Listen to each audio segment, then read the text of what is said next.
My mind's like a hamster on a wheel, trying to dissect this, and now I have to tell my son. So how do I tell a 10-year-old that his mom has cancer? We know full well there's just time.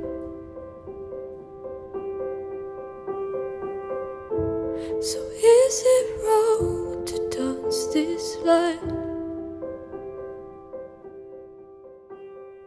I was diagnosed with breast cancer. Pancreatic cancer.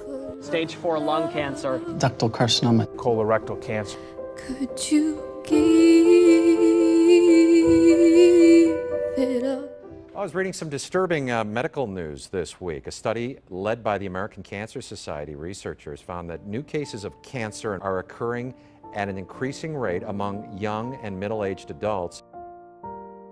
It could make you like physically handicapped. And I just feel like because I'm so young.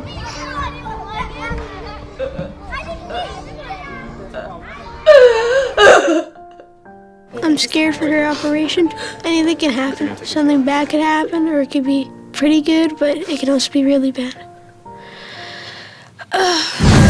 It's a journey that nobody wants to be on, but somehow I need to try to get back on my feet and try to fight this battle.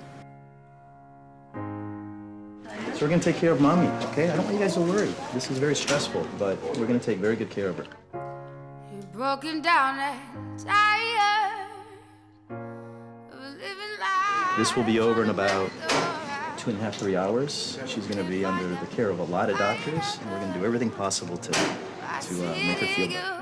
So we go walk it out. Move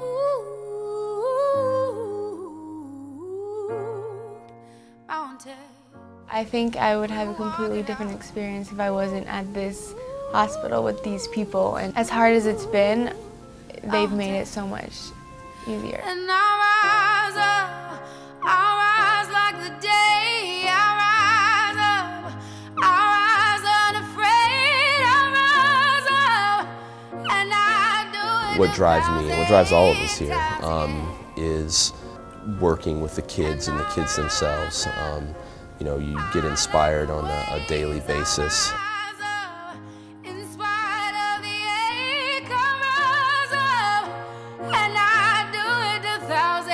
I feel the best I've felt in years right now.